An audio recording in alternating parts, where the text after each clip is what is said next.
Assalamualaikum warahmatullahi wabarakatuh. Alhamdulillah wa bihi nasta'in wassalatu wassalamu ala Rasulillah wa ala alihi wa sahbihi ajma'in. Subhanaka la ilma lana illa ma 'allamtana innaka antal alimul hakim. Wa la haula wa la quwwata illa billahil aliyyil azim.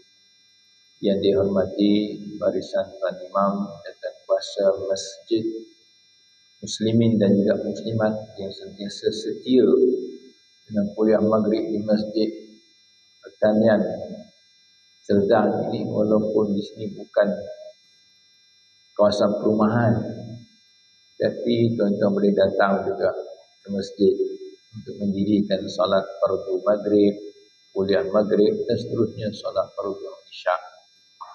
Tahniah kepada sahabat-sahabat semua, para jemaah. Memang dulu masjid yang lama dulu, saya ingat lagi ramai dah kawan-kawan kita dah pergi lah. Ada yang pindah ke alam barzakh. Ya, kenangan-kenangan dulu di masjid lama saya ingat lagi. Saya pun lama juga dengan masjid ni. Lama. Dan alhamdulillah teruskanlah sampai kita meninggal. Sampai kita meninggal, kita istiqamah dengan rumah Allah. Pada malam ni tuan-tuan dirahmati Allah, kita teruskan pembacaan kitab ataupun buku kita, Berita Gembira untuk Orang-orang yang Berdosa. Tajuk tu pun saya ada unik dan nampak. Berita Gembira untuk Orang yang Berdosa. Kita dah cerita dulu, berita gembira ialah bertaubatlah. Bila bertaubat kepada Allah, Allah ampunkan. Itu berita gembira kepada orang yang berdosa. Macam orang dahaga jumpa air. Macam tu lah. Orang dahaga jumpa air. Orang mengantuk jumpa bantal. Orang panas jumpa aircon. Orang yang hilang kereta jumpa kereta dia. Macam itulah berita gembira untuk orang yang berdosa. Siapa orang berdosa ni? Pada hakikatnya orang berdosa ni ialah orang yang hilang Allah dari hidup dia. Jumpa balik Allah. Seronok. Jadi kita bincang pada malam ni, tuan-tuan dirahmati Allah. Kita dah masuk ke yang ke-16 pada malam ni, iaitu ancaman buruk dan berbahaya akibat daripada dosa. Apa ancaman buruk dan berbahaya daripada dosa? Yang ke-16. Dosa mengakibatkan penderitaan makhluk lain. Abu Hurairah radhiyallahu anhu berkata, sesungguhnya seekor burung telah mati dalam sangkarnya akibat kezaliman. Oh, sial. Burung toirun bahasa Arab telah mati dalam sangkar. Bukan mati atas pokok, bukan mati terbang di udara, bukan mati di atas tanah, mati dalam sangkar. Siapa yang cipta sangkar? Manusia. Burung tak buat sangkar, burung buat sarang je. Manusia yang buat sangkar. Okey. Siapa yang letak burung dalam sangkar? Manusia juga. Siapa yang kunci sangkar tu? Manusia juga. Siapa yang tak bagi makan burung dalam sangkar tu? Manusia juga. Ini dosa manusia buat mengakibatkan deritanya makhluk yang bernama burung. Allahu Akbar. Mati dalam sangkar. Sebab itu Nabi SAW pernah menceritakan kepada sahabat dulu di kalangan Bani Israel tidak. Ada seorang perempuan, dia ada seekor kucing. Kucing itu tak dibiarkan dia bebas untuk dia cari makan sendiri. Dia pula kurung kucing tu dan tak bagi makan kucing yang dikurung itu sehinggalah kucing itu mati. Apa jawab Nabi SAW? Kisah ni Nabi sebut endingnya perempuan tadi masuk neraka disebabkan kucing. Artinya dosa tu. Masuk neraka artinya dia buat satu dosa. Ya. Tapi dosa tadi apa yang berlaku? Mengakibatkan deritanya seekor kucing. Tadi kisah burung, ni kucing. Sedih. Uh, saya pernah juga di rumah saya Bandar Baru Bangi tu, bila pergi dekat pos kereta, nampak tai kecil-kecil tai. Saya pun tengok, duk perhati rupanya tupai. Duk main pasal rumah, dia berak. Dia meniti di atas ampayang, dia berak. Wajah tu dah. Apa nak buat? Saya pasang perangkap. Yang perangkap tikus tu, tupai kan macam tikus juga. Kita tak maulah pasal rumah kita kotor, asyik hari-hari dia basuh tai dia. Seronok tengok tupai ni, tapi tak tahan tai dia.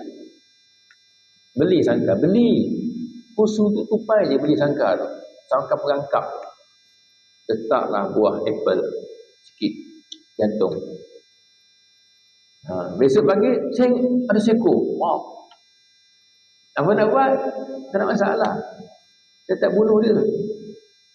Masuk dalam kereta, pergi tempat yang agak jauh sikit. Cari pokok-pokok je lah. Cari tak ada pokok pula. Tupai kan dia nak pokok. Cari tempat yang pokok banyak, lepas itu. Main kat sini dia duduk kan. Besok ada lain pula. Yang balik lagi ke? Rumah saya ni sukalah tupai. Tikus tak ada tupai dah. Buat lagi. Dapat pula. Pergi tempat lain pula. Besok ada lagi. Sehingga beberapa kali saya buat, tak ada lah. Nak beritahunya janganlah sampai dia mati. Mati dalam sangka tu kesian dia. Allahu Akbar. Beberapa hari lepas, hari Jumaat. Hari ni hari apa? Hari Ahad. Jumaat lepas. Saya dari Taman Tun Dr. Ismail, Masjid At-Taqwa, Taman Titi di Air. Nak balik ke rumah. Lalu ikut perumahan, jalan tu jalan besar lah. Antara perumahan kanan dan perumahan kiri tu, tengah-tengah tu jalan. Lalu dengan kereta, saya nampak seekor ayam. Ayam tu warna hitam. Saya tanya kawan-kawan, ayam apa agak-agak di taman tu? Dia kata ayam hutan Ustaz kot. Ada orang bela ayam hutan. Lepas kot. Memang ayam hutan banyak kat taman tu, kata sahabat saya. Apa yang berlaku? Saya nampak ayam hutan depan tu. Fikiran saya kata apa? Ayam kan dia akan lari kan? Kucing dia akan lari, anjing dia akan lari. Dia tak duduk diam situ. Dia tak duduk diam, kecuali guru-guru. Saya pun bawa kereta straight lah. Straight kereta. Anggapan saya, ayam dia akan lari. Macam burung dia akan lari. Walaupun kereta kita laju, burung gagak tu nak makan apa tu. Atas jalan raya apa-apa lah. Bangkai apa kan. Dia kata bang. Dia tak tunggu situ. Sebab saya dah alami dah. So saya kata sama pun. Saya laju lah. Betul-betul tuan-tuan. Bunyi pam. Alamak. Saya dah straight. Saya tengok timbalan belakang. Memang kena dia. Aduh. Astagfirullahaladzim. Silap tanggapan saya. Rasa berdosa lah. Rasa berdosa. Tapi biasanya burung lagi. Dia lagi. Kenapa lah? Tak lagi. Ayam hutan dah lagi dah. Agak tuan-tuan. Ayam hutan lagi dah. Lagi kan? Lagi laju ayam hutan. Itulah pemikiran saya. Kalau jenis kura-kura tu lain lah. Kura-kura ke apa. Tapi rasa menyesal lah pula. Allah. Kalau aku tahu dia jinak, aku tu aku tangkap dia. Masuk naik kereta. Rasa menyesal. Sampai sekarang rasa berdosa menyesal. Ya Allah. Kenapa lah aku tak berhenti ambil apa. Tak pemikiran saya lain. Ayam dia lari macam burung lagi. Dia belum berdosa sampai hari ni. Apa tadi kalau niat? Niat bola sangka mati pada muka. Lagi berdosa besar. Ini dosa kita buat mengakibat kenapa? Ancamannya kesannya ialah derita kepada makhluk lain. Imam Mujahid berkata, jika terjadi kemarau yang panjang dan masalah kekurangan makanan, makhluk-makhluk binatang sepakat melaknat pelaku-pelaku maksiat. Sambil berkata, inilah gara-gara maksiat anak Adam. Kenapa jadi gitu? Tuan-tuan dalam hati Allah. Bila kita buat dosa maksiat kepada Allah, hujan tak turun. Hujan tak turun, makanan tak menjadi, kemarau panjang. Memang disebut dalam sebuah hadis, bila manusia bermaharajalela, enggan bayar zakat dan melakukan perzinaan, maka kemarau akan menimpa kawasan tersebut. Ramai orang tak bayar zakat dan ramai orang berzina, tempat tersebut akan ditimpa kemarau yang panjang. So bila kemarau panjang, apa yang berlaku? Bila kemarau panjang, hujan tak turun. Kita tak apalah ada tangki air punya yang besar. Tangki air kat rumah tu, setiap rumah ada tangki air, masjid ada tangki air, no hal. Ni ada botol air, boleh beli. Ya, binatang? Binatang. Marau. Apa berlaku tuan-tuan? Ikan hak dalam air mati. Tinggal seluk je, seluk. Lama-lama mati je. Binatang lain burung mati. Dah tak ada air. Sumber kehidupan di air. Wa ja'alna minal ma'i kulla syai'in hayyin afala yu'minun. Dan kami jadikan daripada air itu setiap kehidupan. Semua kehidupan berpunca daripada air. Apakah mereka tidak beriman? Kata Allah. Sebab itu bila berlakunya kekurangan makanan, kemarau dan sebagainya, semua binatang, kata Imam Mujahid rahimahullah, semua binatang, makhluk-makhluk bernama haiwan sepakat melaknat, bukan semua manusia, dia melaknat manusia yang buat dosa. Sebab engkau lah hujan tak turun, sebab engkau lah kemarau panjang, sebab engkau lah, kau lah, semua melaknat. Binatang dia melaknat. Kena binatang kan, dia direct dengan Allah Subhanahu wa taala. Kezaliman kepada manusia berbeza dengan kezaliman kepada binatang. Binatang dia direct dengan Allah, dan binatang tak ada dosa, dia mengadu kepada Allah. Zaman Nabi dulu binatang mengadu kat Nabi. Binatang banyak kes tuan-tuan, binatang mengadu kat Nabi. Seekor unta, Nabi pergi ke satu tempat tengok seekor unta tengah duk mengamuk, tak tenang unta tu. Tengok unta mengamuk beberapa saat, Nabi tanya sahabat-sahabat, siapa pemilik unta ni? Saya ya Rasulullah, kata seorang lelaki. Unta ni mengadu kat aku. Dalam kau kurang bagi makan kat dia, kau beban kat kepala kerja tanpa rehat, unta ni mengadu. Unta mengadu direct dengan Nabi. Kalau ada Nabi, tak ada Nabi, direct dengan Allah. Lepas tu tuan-tuan perasan tak, bila tuan-tuan duduk satu tempat kedai makan, tuan-tuan lalu satu lorong tu, tuan-tuan tengok kucing, dia mengiau dia sedang bercakap dengan kita, cuma kita tak faham bahasa kucing tu. Kalau faham best kan, macam Nabi Sulaiman. Kita tak faham bahasa kucing. Kucing tu sedang mengadu kat kita, ataupun kucing sedang berkata-kata pada kita. Kita tak faham bahasa dia. Aku lapar, aku dahaga. Kita pun tengok selfie dengan dia, ambil gambar comel kucing ni. Kawan tu kata aku lapar, bukan nak selfie dengan pun. Ya tuan-tuan, sampai kadang kucing datang kat kaki kita. Tadi saya makan kat satu warung, kawan-kawan ajak lepas kuliah subuh, Ustaz, free ke? Join kedai sekian-sekian, makan roti canai. Saya pun order roti canai, saya nak roti canai telur bawang saja. Tengah-tengah makan, datang seekor kucing kat kaki. Ya, saya faham lah, bagi sikit, bagi letak atas simin, dia makan. Saya pun tengok dia makan semua, dia makan. Saya kata, oh, sekarang dia makan kucing punya. Saya pun tinggal separuh. Dia jangan tinggal separuh sebab takut dia datang. Kalau saya makan habis boleh je, tapi kesian dia pula, nanti kena order lain pula. Saya tinggal separuh. Saya sambil sembah, saya tak makan habis. Dia datang. Oh betul, saya kata, dia lapar semua. Saya ambil separuh tu tuan-tuan. Saya letak ke lantai, tak sempat jatuh. Saya lepas sikit je, lepas sikit, sak dia sambang kuku dia. Lekat kat kuku dia, dia kan naik. Confirm, nampak. Apa? Kita tak faham. Artinya mula-mula cakap tu, tak sikit. Kalau fahamkan seronok tuan-tuan. Tapi tuan-tuan boleh faham. Kalau tuan-tuan tengah makan, dia datang tu tuan-tuan, ulur sikit. Saya ulur dulu sikit dulu. Kuku dia tak makan. Ulur sikit. Sebab kadang-kadang dia cakap kat kita, apa khabar Ustaz? Apa khabar Ustaz? Dia tak nak makan. Ada juga yang tu. Kucing ni dia bawa aura positif. Dia akan pergi cari orang yang negatif. Kalau ada orang negatif kat kita, kita strike ke kucing datang, dia bawa positif. Kita jadi tenang tengok kucing.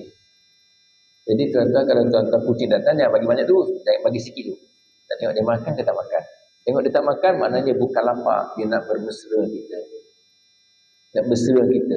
Memanja kita. Bagilah sikit letih dulu. Dia nak gesek bulu dia pun.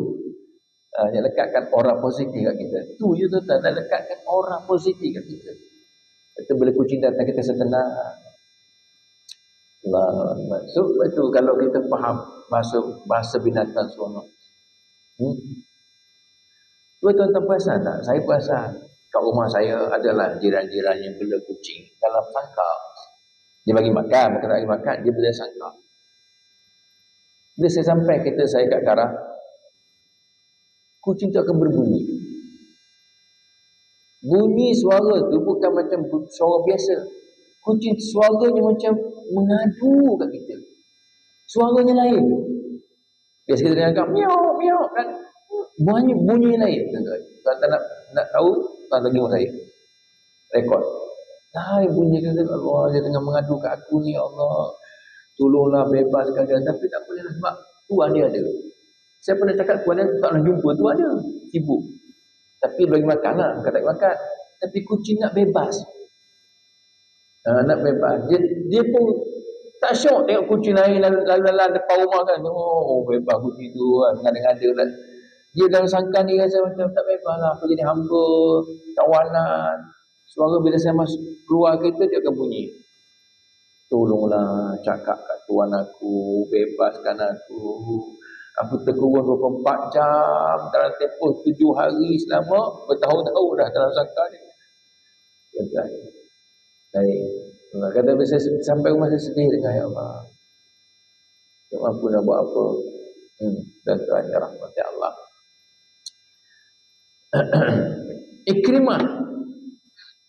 Ikrimah ni siapa? Ikrimah ni kalau kira sahabat Nabi, anak Abu Jahal.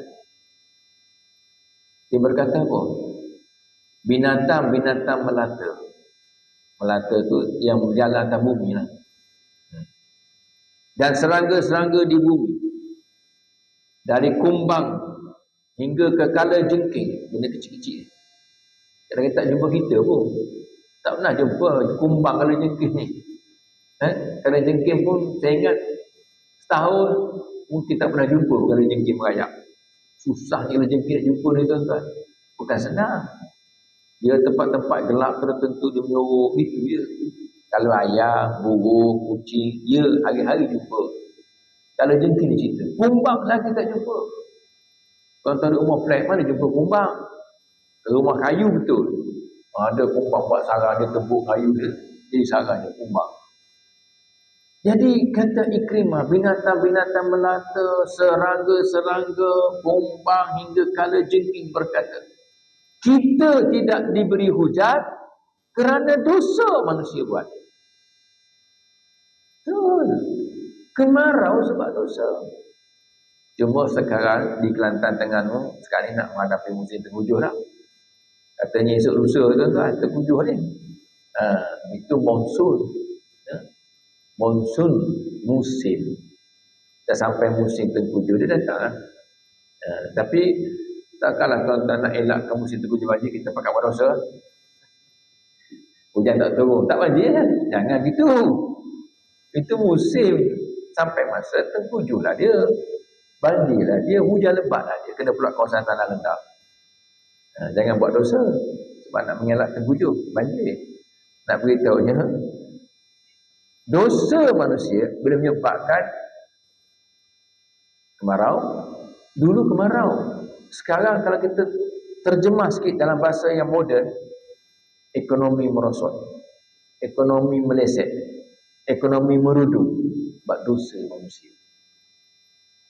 Dulu sebut kemarau, hujan tak turun. Dulu kan sumbernya hujan, sumbernya. Sekarang ekonomi meleset, merosot. Itu kadang-kadang kita meniaga ni tuan-tuan. Kenapa orang tak datang kedai? Cek muhasabah diri. Sebab apa? Sebab saya pernah pergi pengusaha restoran terkenal, saya tak nak sebut lah. Banyak. Orang Arab ke, orang Melayu ke. Orang famous, semua masuk TV. Pengusahanya semua masuk TV dah ke. Kalau saya sebut nama tuan-tuan kenal. Masuk TV, tuan-tuan kenal. Panggil saya, Ustaz, tolong tengok restoran saya, Ustaz. Orang datang bawa busuk. Orang tak nampak kedai saya. Saya kata, tak apalah, nanti saya pergilah. Nak pergi tu kena waste. Dia bagi location. Nak masuk kedai dia memang susah, tuan-tuan. Orang tak nampak. Sebab jalan besar, lepas tu jalan kecil, lepas tu naik atas bukit pula, memang. Lepas naik bukit lah, pusing kanan, pusing kiri, boleh jumpa kedai. Satu, aku tak nampak, memang betul. Yang kata orang lain, saya pun tak nampak. Jalan besar, lepas tu masuk kiri, jalan kecil pula, lepas tu masuk kiri, naik atas bukit, boleh jumpa kedai dia. Dia takut orang sihir dia, sebab bawa busuk, orang tak nampak. Saya kata pertama orang tak nampak, betul, saya pun tak nampak. Tak nampak. Nak masuk kedai tu tuan-tuan, dia punya tingginya tembok, lepas tu masuk, lengkuk-lengkuk lalu kot Yuska dulu, orang tak nampak. Yang kedua, bawa busuk tu mungkin lori sampah. Time tu. Saya pergi tak busuk pun. Sebab tu kadang-kadang kita cepat. Kita cepat sudah jadi orang. Sihir ni, ada sihir sebab tak nampak bawa busuk lah, orang lari lah. Memang sebab ada orang datang, saya sorai. Saya kata patutlah. Saya pun cakap dengan dia, ada pernah tak buat iklan marketing kat TikTok ke? Tak ada, Ustaz. Buatlah. Saya pergi makan kat kedai-kedai, saya tengok TikTok. Ui, sedap dah ni. Ikan bakar. Ikan bakar petai banjir. Pernah tengok? Pernah dengar? Pergi? Pernah pergi dah? Kat rumah saya. Dekat lah. Dekat rumah Pak Imam Haji Ma'in. Dekat. Saya pergi sebab dia iklan. Oh, ikan bakar petai banjir. Rasa betul sedap. Tapi setengah jam beratur. Bapak tak nak pergi dah. Sebab beratur. Tapi sedap. Masya Allah. Pergi pula satu tempat. 30 tray lauk. Wish. Dalam TikTok je. Saya pergi. Nak rasa tengok betul tuan-tuan. Ya Allah, ikan bakar, pari ikan bakar tu, kompor ikan bakar tu, lauk-lauk siput sedut, apa semua tak sedut pun ada. Ya Allah. Pergi pukul 3 petang, masih banyak lagi lauk. Patutlah. Orang pergi. Dah, buatlah saya kata iklan marketing. Jangan salahkan orang. Salah kita. Masya Allah. Ini saya sebut banyaklah. Kadang kita kena muhasabah diri. Dosa kita. Dosa kita dengan Allah. Satu restoran tu, orang tak datang. Orang kurang lah. Dulu satu hari tu ribu-ribu dapat. Satu hari dapat ratus je. Dapat ratus. Tak ribu dulu, 10,000 dapat. Panggil. Bila kita cek-cek, yalah, kita tak nafikan mungkin ada orang khianat sihir. Tapi cek-cek, subuh terlajak. Subuh terlajak. Pukul 8 baru bangun. Iya, tuan-tuan. Nasihat dia balik. Kuatkan lagi semangat. Main kat masjid. Buat alam banyak sikit. Bangun subuh. Terhalang rezeki sebab dosa manusia. Dosa kita, manusia itu siapa? Kita lah. Sebelum kita tuduh sihir, sebelum kita tuduh tu, sebelum kita tuduh ni, kita reflect diri kita dulu, muhasabah diri kita. Aku dengan Allah macam mana? Kalau kita dengan Allah settle, insya-Allah dunia settle. Utamanya solat, tuan-tuan. Solat sempurna, insya-Allah. hubungan kita dengan makhluk akan jadi sempurna. Sebab hubungan kita dengan Allah sentiasa sempurna. Kalau hubungan kita dengan Allah tak sempurna, hubungan dengan makhluk pun ada cacat. Koyak rabak. Sebab dengan Allah kita tak sempurna. Jadi, ni kata binatang ni, kita tak diturunkan hujan kerana dosa manusia. Binatang tak berdosa, tak salah. Sebab tu binatang laknat kita. Celaka manusia. Binatang tahu hujan patut turun. Ya. Dia tahu. Kenapa tak turun hujan? Sebab terhalang disebabkan dosa manusia. Sebab itu binatang melaknat manusia. Jadi akibat dari dosa dan maksiat seseorang, makhluk lain turut sama berasa derita dia. Apa yang jelas, maksiat akan mendatangkan kutukan ke atas pelakunya daripada semua makhluk termasuk binatang. Dan kutuk kita. Okey, yang pertama pada malam ini, ancaman daripada dosa yang dibuat. Kita pakat-pakat beringat sebelum datang kutuk kita. Orang buat dosa ni seronok, tapi dia lupa. Itik tengah bercakap dengan dia, lalu tu ayam tengah bercakap dengan dia, angsa tengah berbunyi, semua kat kutuk dia. Kutuk. Kita tak faham bahasa binatang. Kalau faham kita tentang, kita akan insaf bertaubat. Yang ke-17, dosa mewariskan kehinaan.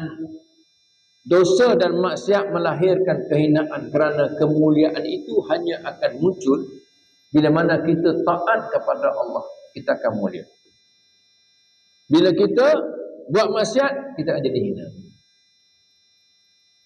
Kita baca dalam kunut subuh, fa innaka taqdi wa la yuqda 'alaik wa innahu la yazillu man walait.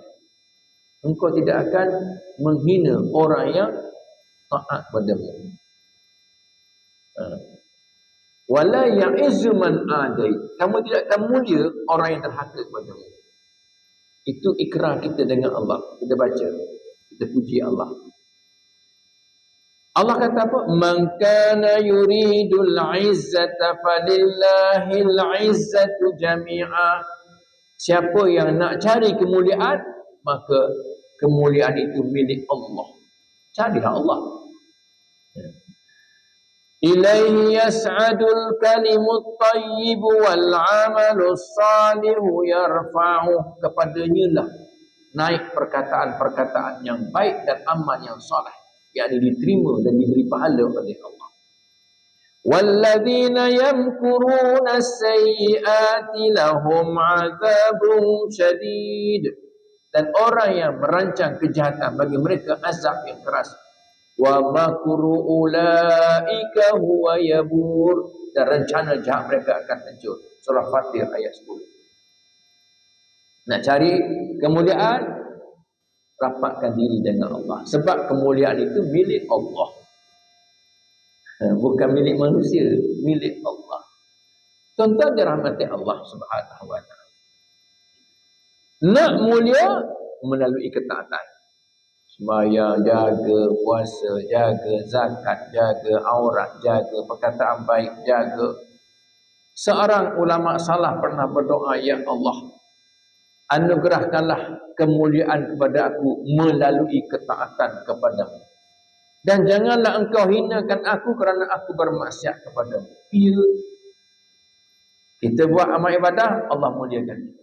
Kita buat maksiat, Allah hina kita. Bila Allah hina kita, apa berlaku? Semua makhluk akan hinakan kita. Kita akan dihina. Terbongkar je satu kes, orang akan hina kita. Orang akan cakap macam-macam. Sekarang pun ada medium yang IT-nya tinggi, tuan-tuan. Masya Allah, cepat tersebar. Sekarang TikTok dengan videonya, dengan audionya, habis.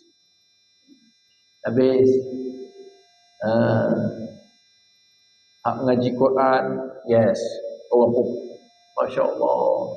Saya tengok kat TV Hijrah tadi, dah dua petang tengok, 2 hari dah tengok. Saya tanya, duduk kat hospital sebab anak tak sihat, lelah, dah 2 malam. Jadi tengok TV sambil layar baby, tengok TV. Jom jom main ngaji. Tengok Ustaz, tengok. Tengok. Jom main ngaji TV tu lah petang. Pukul 3 gitulah, pukul 3, pukul setengah pukul 3. Bagus. Jom main ngaji, ngaji main. Bagus. Ustazah ajar, ustazah ajar. Ustazah tu mengajar, ada budak-budak. Baguslah. Saya sebut apa sini? Lupa dia. Mulianya ustazah tu sebab apa? Sebab dia mengajar orang mengaji. Saya pun tengok. Kita tengok, bukan sebab dia ustazah. Tengok kan. Memang comel pun. Comel dia. Ustazah kat TV Haji Main tengok apa esok. Comel dia. Bukan sebab, tapi sebab ilmu dia tu.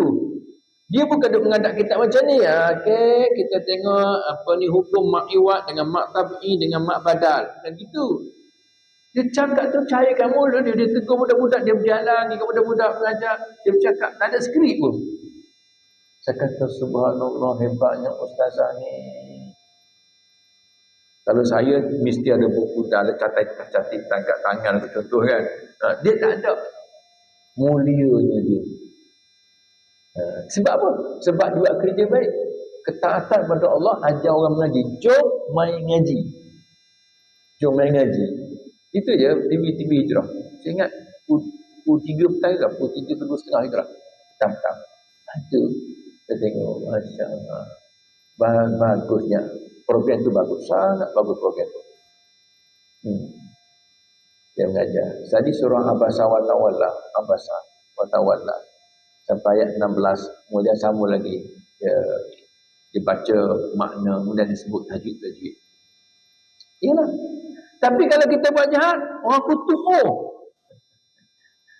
Tadi saya sebut, bagusnya ustazah sampai isteri pun jelas. So kalau orang tu buat jahat, kita kutuk juga dia. Apa ni berlaku macam ni? Dia berlakon tapi tak kenal lah berlakon. Berlakon tak kenal apa berlakon sampai kat Madinah pun berlakon macam ni juga. Kita kutuk dia. Kalau buat hak baik, kita puji dia, alhamdulillah, jadi mulia dia. Kalau buat tak baik, kita kutuk dia, jadi hina dia. Bila kutuk jadi hina, cukup-cukup ayat je dah. Apa mengarut kita ni? Jadi hina dia, orang tak suka. Macam tu kalau kita buat kerja jahat. Sekali buat je tuan-tuan. Habislah rekod baik kita. Habis. Rekod baik tu habis. Padam. Tuan-tuan buatlah kerja baik 30 tahun. Tuan-tuan, 30 tahun. Satu hari buat kerja tak baik. Satu hari tu akan delete 30 tahun tu. Orang lupa dah. Kalau kita buat lama ni macam-macam. Dirikan masjid ke, dirikan surau ke apa ke, wakaf jenazah, lupa dah. Disebabkan kalau kita buat beberapa saat buruk tu viral habis tuan-tuan. Satu dunia tahu, habis orang putih. Hina. Dosa mewariskan kehinaan. Takut. Saya takut. Betul tuan-tuan nak jadi mulia, tenang je. Jadi mulia, dapat dengan Allah. Tengok, seorang kawan kita baru meninggal beberapa hari lepas. Artis kan. Saya tak sebut apa tuan-tuan kenal lah. Dia penyanyi nasyid. Orang mulia dia. Kenapa orang mulia ke dia? Tengok keluarganya, isterinya berhijab, tutup aurat, sopan, santun, anak-anak pula soleh, hantar. Orang kata apa? Alah, baiklah. Anak dia, anak lelaki, anak perempuan, umur 13 tahun jadi imam solat jenazah ada. Oh puji, jadi mulia lah si mati. Kenal? Kenal? Kenal? Kenal. Allah. Okey. Tuan-tuan dan rahmat Allah.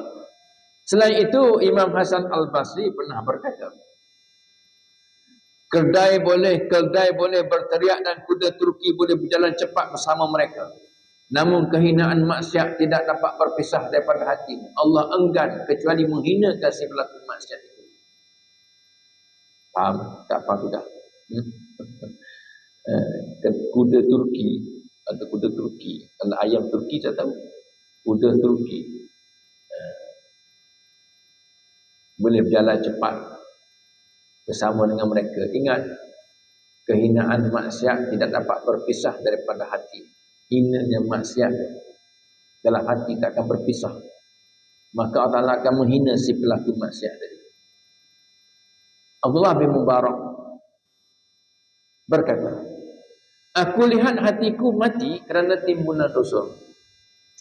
Wah, Abdullah bin Mubarak itu orang alim. Ibnu Mubarak ni orang alim.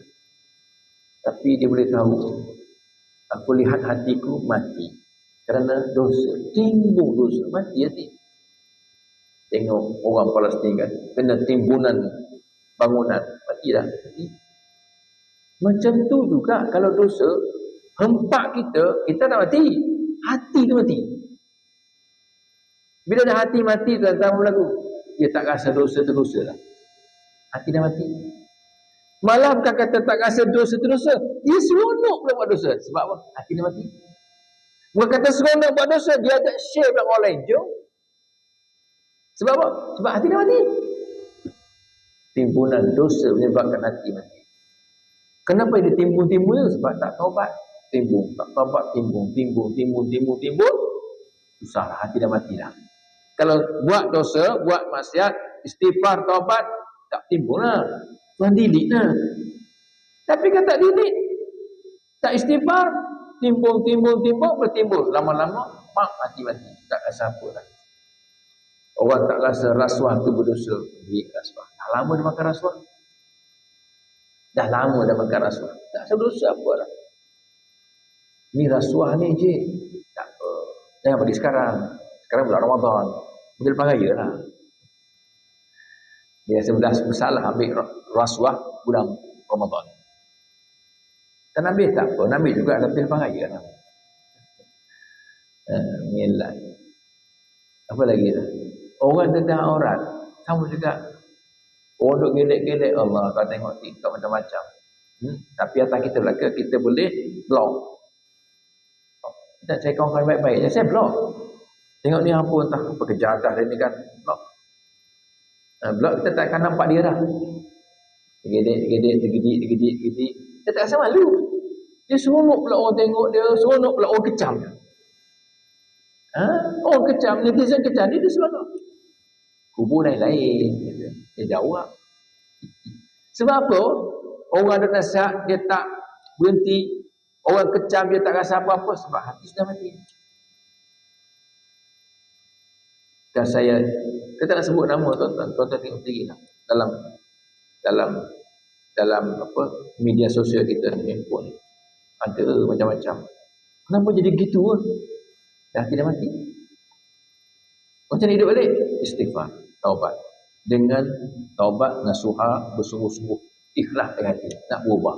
Jadi hidup balik hati, hidup diserami dengan maghfirah Allah Subhanahu wa taala.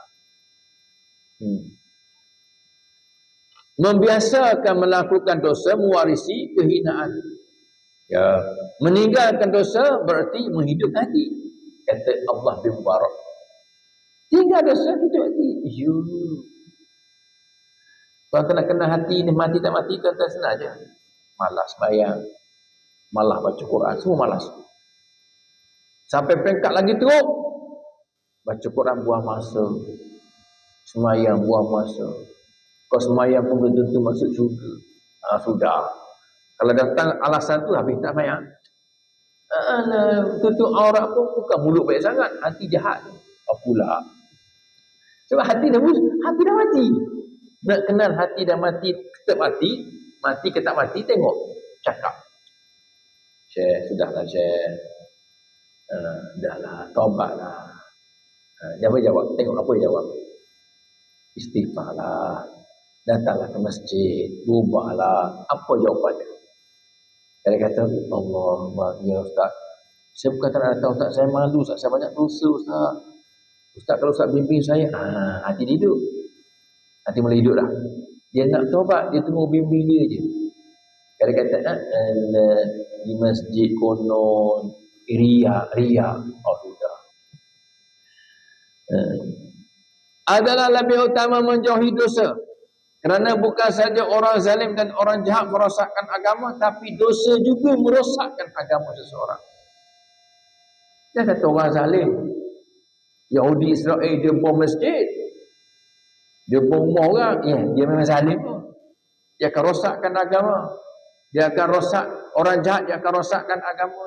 Tuan-tuan, bayangkan tuan-tuan, orang Palestin yang kena tawan oleh tentera Israel, duduk dalam satu penjara, tak tahu penjara kat mana, tak tahu, bawah tanah ke apa dia buat.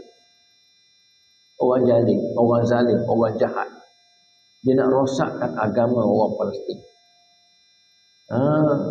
Tengok kat negara apa, China, mana satu hari tu yang heboh,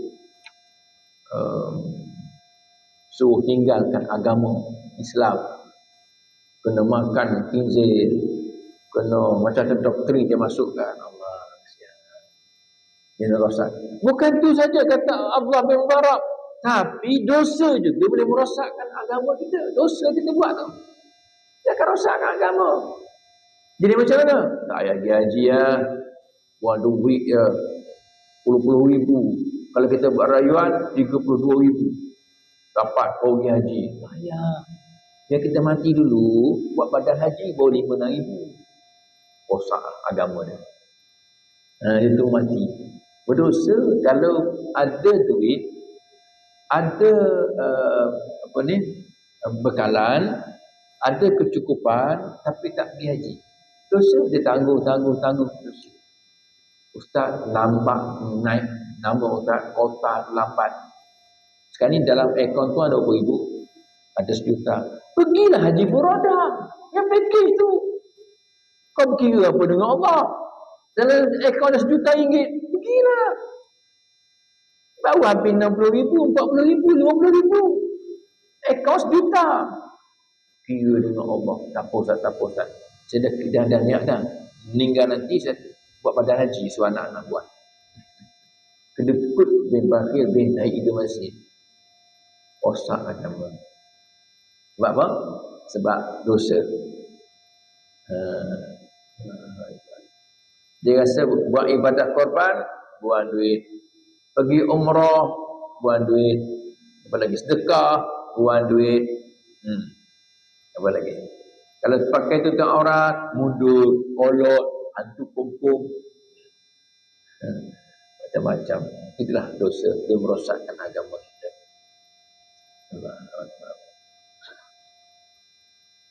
Yang ke-18, 4 minit lagi. Dosa merosakkan akal. Seorang ulama salah pernah berkata, ulama salafi. Ulama salafi ini ialah termasuk sahabat, tabi'in dan tabi'in. Ini bagi ulama salafi. Sahabat pun ulama juga. Sahabat, tabi'in ataupun tabi'in. Ini 300 kurun yang dimuliakan oleh Allah Subhanahu wa taala. 3 kurun yang dimuliakan oleh Allah Taala, iaitu 300 tahun, 3 abad. Tak tahu siapa ni. Dia buat umum. Seorang ulama salah berkata, tidaklah seseorang bermaksiat dan melakukan dosa sehingga akalnya hilang. Buatlah dosa, buat maksiat hingga akal hilang. Macam orang Israel, Yahudi Zionis. Tak ada akal dah. Tak ada akal. Dia tembak je. Dia tak nampak dah akal yang sial, budak-budak. Allah sial, bangunan hancur. Allah sial, hospital hancur juga. Allah, ambulans kena bom. Tak ada dah. Tak ada pertimbangan akal dah. Akal dah hilang. Sebab dosa. Bila buat maksiat, buat dosa, hilang akal. Macam orang bunuh orang. Kan? Dia buat dosa. Dia bunuh. Macam orang berzina lah. Orang berzina, dia tak nak tahu dosa dia, dia tak nak tahu kesalahan dia, jangan sampai terbongkar kesalahan dia. Perempuan tu dah mengandung pula, dia buat apa? Bunuh. Hilang akal lah.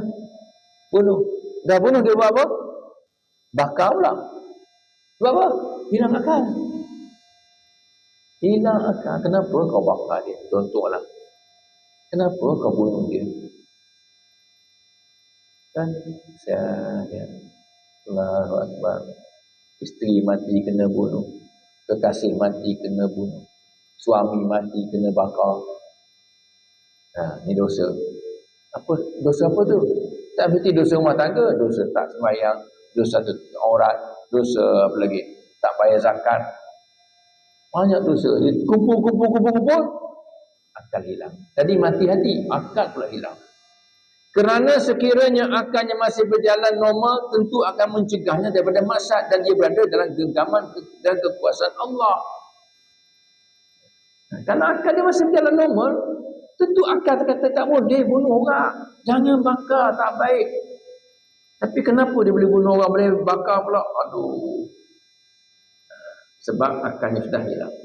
Sementara malaikatnya menyaksikan Al-Quran pun mencegahnya. Demikian orang yang beriman. Orang yang luput dari maksiat adalah orang yang terbaik. Orang yang luput dari maksiat adalah orang yang terbaik. Hilang, tak ada maksiat lah. Orang tak buat maksiat. Ini orang terbaik. Akalnya hebat. Kena pula hafiz Quran. Masya Allah. Orang rajin baca Quran, akalnya takkan nyanyuk. Takkan nyanyuk. Orang apa Quran ni.